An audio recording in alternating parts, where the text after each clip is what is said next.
This is 9/11, 10 years after, from WMAL and the museum, where history lives. Here is Torie Clarke. I'm joined by Andrew Breitbart, founder of BigGovernment.com and author of Righteous Indignation. Take us back, Andrew. We start all these conversations with, where were you on 9/11? How did you find out about what was going on, and what went through your head at first? Well, I found out about 9/11 in Los Angeles, in my bed. I got one phone call at around 6 o'clock in the morning from a friend in New York that I went to high school with. I ignored his previous phone call, but I think most people know that when you get a phone call at a strange hour of the night or in the early morning, if you ignore it the first time and nobody calls back, then everything's fine. Not this time. The person called back frantic, knowing that I would probably wake up the second or third try. When the person called me up, I answered, and he said, "You won't believe what's happening." I ran to my office. At the time, I was an editor at the Drudge Report. I ran to my office to see what he was trying to describe, which seemed to be out of this world. He was saying that a single plane had flown into one of the towers, and as I turned on the television set, the second plane at that exact moment hit the second tower, and I asked the person on the phone, "Is that a replay of the first plane going in?" He says, "No, that's a completely different one," and went on the Drudge Report and typed in "America under attack," because it seems quite obvious at that point that there aren't coincidences of that nature. So you thought right away that it had to have been a terrorist attack of some sort? Absolutely. I mean, there's no way. Absolutely. I couldn't have conceived of it being anything else. And so you typed that in. What was the rest of your morning like? What were you trying to get done? What were you trying to get done via the Drudge Report? Yeah, Drudge ended up getting on the site right away, and he took charge, and I was feeding him things throughout the entire morning. And started to watch television. I was numb. I live in Los Angeles, probably the first building north of the Federal Building in Westwood.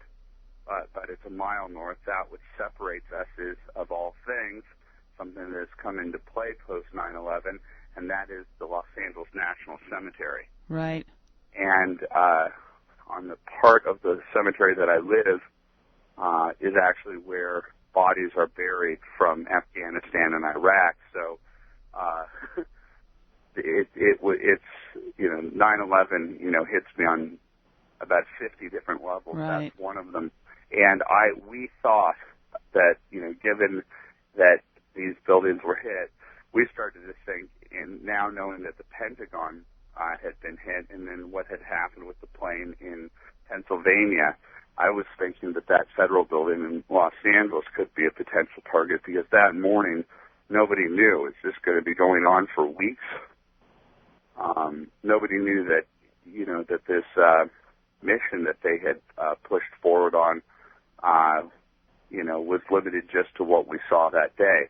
So I was worried that day that something in Los Angeles was going to be hit, and if something in L.A. was going to be hit, the Federal Building seemed like a pretty good target. Right. So I was legitimately scared that day. I was watching the media, trying to take as much as possibly in, and the only quirky aspect of that moment that I can recollect that I tell to people that talk to me about that day is I got sick of watching ABC, CBS, NBC, CNN, and the cable news array, because it was very repetitive. And I remember turning to Howard Stern's show, and I've always been a huge fan of him as a broadcaster. I mean, he's imperfect, quite obviously, but I found that he was such a good broadcaster that day, especially from New York City. That was my one quirky take from 9/11. What was he? How good Howard Stern was on that day. What was he doing, or what was he doing differently that you found really worked for you? Well, look, I think that, when he's done pretending to be a teenage boy, an adolescent, right, he's a pretty insightful person, and I think that he has a real connection with the people of New York, and that there's a saccharine facade to a lot of the television people, and obviously they were, affected by it as they were covering it, but I thought that there was something real about the phone calls that were coming in and the reaction that Howard and his staff were having that morning. And I think it was just, a guy who knows New York like the back of his hand, and that the actual people who were on the ground, who were calling up on their cell phones, were giving some of the best firsthand reports. Right. I doubt too many people from Los Angeles were listening to the Howard Stern show, but they're waking up to this, as you were. How is Los Angeles reacting? So much of the focus, both what happened, obviously, and how people reacted to it, is New York, Washington, which makes sense. But how were people in Los Angeles reacting to it at the time? Torie, that's a very good question. One of the reasons why I find myself to be such a critic of my hometown is I felt that it was transformational. I felt like life as I knew it was never going to be the same. That morning was beyond anything I'd ever experienced in my life in terms of emotions. I was crying the entire morning, and I can tell you of at least two instances by the late afternoon, probably about 8, 9, 10 hours in, that two people in our lives called up asking if we wanted to go out to dinner, go out for margaritas. One person said, "Hey, let's go shopping," to my wife, and my wife just was perplexed and couldn't believe that one of these individuals was the mother of somebody whose daughter was in New York, and because of the cell phone coverage went out, nobody could find her for about 2 or 3 hours, and she just was like, "Okay, well, now that we know, let's move on with our lives." And I thought that was, I don't know if it was a denial thing, but I really don't. I think that there are a lot of people in Los Angeles who aren't necessarily connected to the rest of the world or the United States. Why do you think you reacted differently? I think it's the nature of what I do for a living. I am connected to the rest of the United States and the world, and I don't think everybody in Los Angeles behaves this way. But there is a strain of shallowness on the west side of Los Angeles in the entertainment industry that's just beyond undeniable, in which these people are disconnected, from anything other than their short, sightedness. Mm-hmm. Years ago, one of my sisters was an actress of, some success, and she was conservative politically, but she kept it so under wraps. She said there was absolutely no way a struggling actress could make it if she wore her politics on her sleeve. And I'm sure you've seen that and experienced it. Did 9/11 and the changes after 9/11, how did that change the culture in Hollywood at all, if it did? I mean, I've seen some things, but you're obviously much closer to it than I am. But did it allow people to be a little more open and a little freer with their expressions of their more conservative thinking? No. In fact, I think things got worse for a period of about 4 years, in which one of the first places where the left was able to take a stand against a unified United States was in Hollywood. There are almost no movies post 9/11 that portrayed radical Islam. I mean, can you imagine after World War II there not being movies about, the Japanese or the Germans? I mean, that Hollywood churned out a stream of product in that regard for the purpose of positive propaganda to push for the war effort. Nothing like that happened in Hollywood. The two places that were comfortable with taking a left of center, what did we do to deserve this approach, were the universities, where I remember there was a professor in Texas by the name of Robert Jensen who started the meme that we deserve this, our foreign policy was deserving of this type of reaction from Al-Qaeda. Noam Chomsky started to weigh in, and Hollywood sort of took that line once they got past the concert that Bruce Springsteen and other pop artists performed in for the victims. Once they got past burying the policemen and the firemen and the victims, Hollywood was trying to figure out how it could be supportive of the firemen and the victims, while at the same time not taking an approach that would help. President Bush, who at the time was starting to experience a surge in popularity and who was starting to undermine efforts to make him the illegitimate president because of the Al Gore 2000 election. And Hollywood was the one place, and it couldn't have been more palpable than on the sets of sitcoms, TV shows, and on films where people who were conservative, who in the past were able to bite their lips and just accept the premise that it's a left of center town to try and stay quiet, like your sister apparently did, Hollywood conservatives started to eventually start to realize that they had to find one another somewhere, somehow, and they did.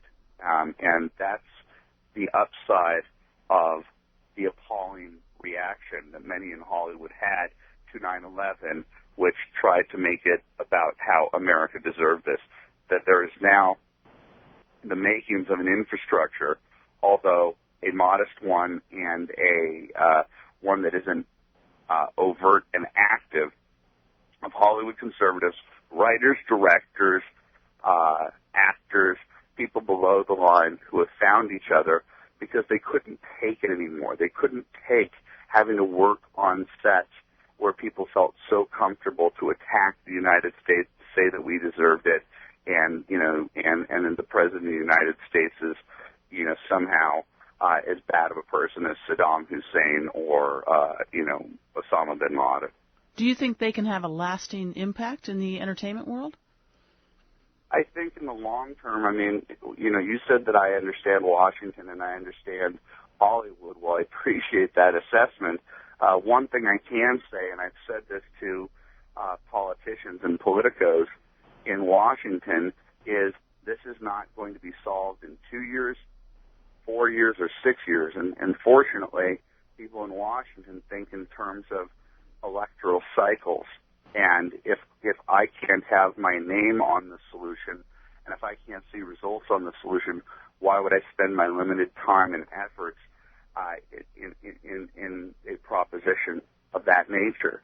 And I don't think it's possible to change Hollywood in 6 years. I think it's going to take 20 to 30 years. I think it's going to be a generational change, and it's going to have to take investment from conservatives who are sick of the output, the nihilistic, often anti-American output. And that's a problem, because the people in Los Angeles who are conservative, who stick their necks out, usually get their necks chopped off by the left, and there's nobody in Washington, or there's nobody within the conservative movement, or people who are capitalists who have billions of dollars, who will come in and say, okay, I'm going to buy Sony, and I'm going to change this environment here, and I'm going to make sure that in the least we don't put out a conveyor belt of anti-Americanism. Right. No, I think that's a really good point. I often hear, I've lived in Washington forever and heard conservatives talk all the time, oh, Hollywood is just so terrible, it's so awful.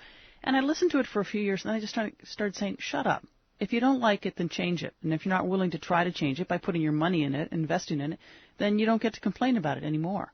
So let's pretend you're the head of a studio. What would you produce? Well, first of all, let me affirm what you just said, because I was not a public figure until I wrote a book in 2004 with a guy by the name of Mark Ebner. We wrote it in the year 2003, and it was literally inspired by the anti-Americanism that I was experiencing in Hollywood. So it was called Hollywood Interrupted, Insanity Chic in Babylon, the case against celebrity. That came out because all I saw was the negativity that was coming from, the Hollywood set. And I became a fixture on Fox News.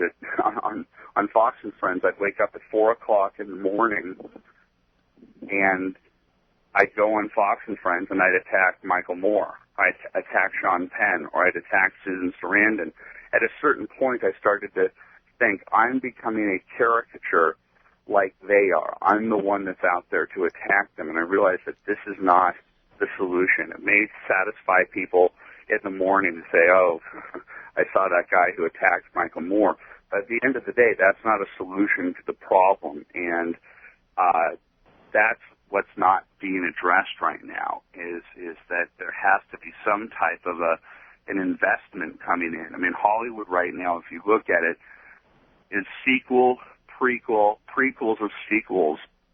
There's reality television on on TV. It seems to me that there's a lot lacking in terms of creativity in Hollywood, and that is because there isn't a competition of ideas out there. And if you are a capitalist out there, and if you are a billionaire, and you want, there's a huge opportunity to come into Hollywood and to slowly but surely turn this thing around. But if I had $1 billion, I wouldn't give it to the conservative movement, because I don't think that they've invested enough of their efforts in telling young people that the arts matter. And pop culture is upstream from politics. Politics is downstream. And what happens in culture affects the politics. And if we don't tell kids that they should take music lessons, then you shouldn't be expecting that the rock stars and the rock bands to come out, will be reflecting your worldview. Right. So that's the problem. So if you could only invest your money in one place to change Hollywood, where would you invest it? Would it be with the young people and getting them involved in the arts? Where would you invest your money? I'd probably just start making, little tiny independent films. I think that, what happened with the Weinstein brothers and how they turned, Hollywood into these little boutique films that you can make for $1 or $2 million. That's what I would do, and I would do them with subtle conservative themes. I wouldn't hit people over the head. I don't think people want messaging when they go to the theater. I think that they want entertainment when they go to the theater. And I think that you see a movie like The Incredibles or Ratatouille or even Adam Sandler movie, if he's, somewhat of a known Republican in town, you're not getting over-the-top Susan Sarandon, Tim Robbins messaging. You're just getting entertainment that isn't anti-conservative, or it isn't even anti-liberal. It's just giving you kind of a little taste of Americana, and I think that that's what Hollywood needs to do. It needs to move away from nihilism, and it needs to connect with the people that they have disdain for in the middle of the country, from flyover country, and give them the movies that they want. And I think that the box office reflects that. If you give people PG-13 movies that don't insult their intelligence and don't insult them as human beings, and the plot is good, then people will go to it. And Hollywood oftentimes is willing to take a loss in the box office in order to make a movie that takes a stab at the American culture. So on the 10th anniversary of 9/11, and you have thought a lot about this, more than most people, I would think. What do you want people thinking about? If they can only take 10 minutes out of the day, say, to think about one thing in terms of this country and where we should be headed, what would you want them thinking about? Well, I don't think I have a unique perspective on this. I think that we are still at war. I still think that the mindset that exists in Al-Qaeda exists outside of Al-Qaeda. I believe that there has been no appreciable reform movement in Islam, and that is a clear and present danger. And in addition to that, there are many people on the left who subscribe to a worldview, multiculturalism, and moral relativism that won't judge that group of people, and has chosen in turn to judge those like me who would like to figure out how we can approach changing things within, the world of Islam. And I think that a big battle happens to be in the United States with the people who are on college campuses and people in the media who don't want to have to deal that 10 years later the threat is still there. It could happen tomorrow. It could be bigger, and we have not psychologically moved ourselves into the place to recognize that there is a gathering, spreading threat around the world of a totalitarian mindset called radical Islam. And it is a big, clear, and present danger, and political correctness is the equivalent of putting blinders on. Mm-hmm. Could that be addressed? I take your point completely, that you don't, when you're making a movie or some entertainment product, you don't want to hit people over the head with a message. But could there be an entertaining, wonderful piece of work, a movie that could make that point? Well, of course. I mean, men are still men, sort of, in this country. If you make a testosterone-driven film that portrays the American military, which has behaved valiantly since 9/11 and has been something of great pride in this country, if you were to actually portray the Special Forces or the Navy SEALs doing some of the acts that they've done, including killing Osama bin Laden or capturing Saddam Hussein, if these films were to be turned into action movies. Top Gun was a huge success in the Cold War when we weren't even at war. If there were a Top Gun, if there were a Jerry Bruckheimer movie that portrayed the military behaving valiantly, and it made, $1 billion, then more movies like that would be made, and there has not been one. There's only been about 15 anti-war movies made since 9/11, and they've all failed. If we put up one blockbuster in which the military behaved like they do, and in which America was portrayed as the victors in that film, I guarantee you would have a success story, and Hollywood would have to reckon with that, much like they had to reckon with the success of The Passion of the Christ about 6 or 7 years right. ago. You're an understandable and noted and respected critic of the mainstream news media. What would you do to change it?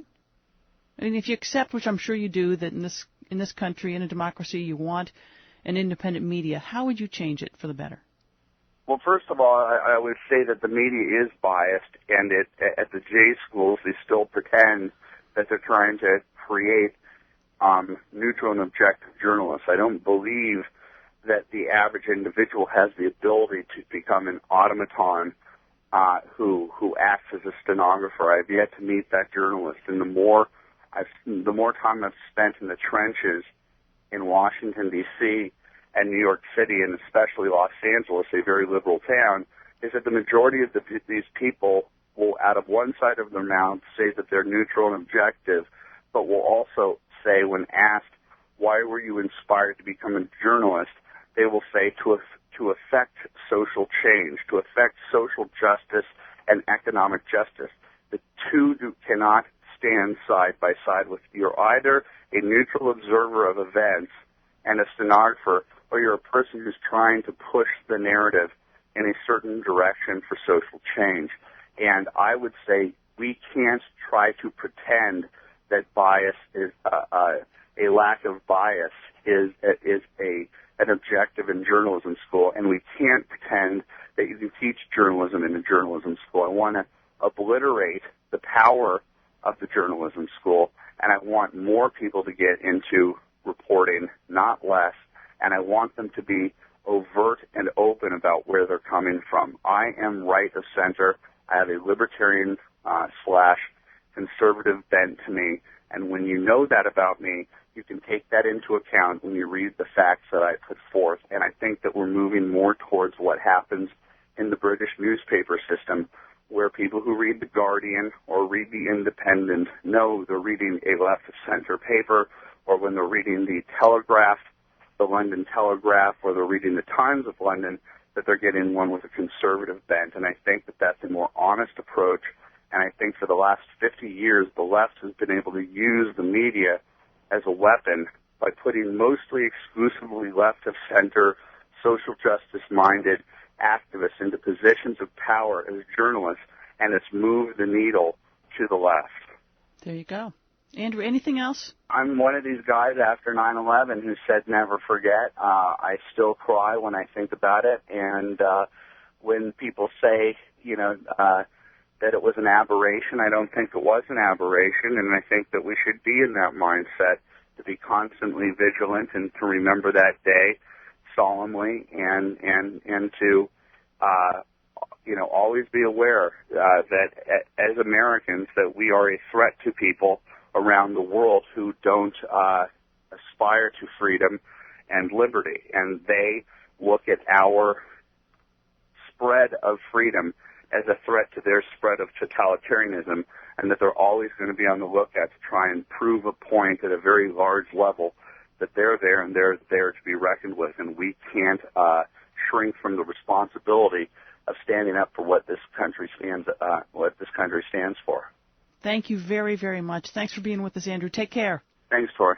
This is 9/11, 10 years after. From WMAL.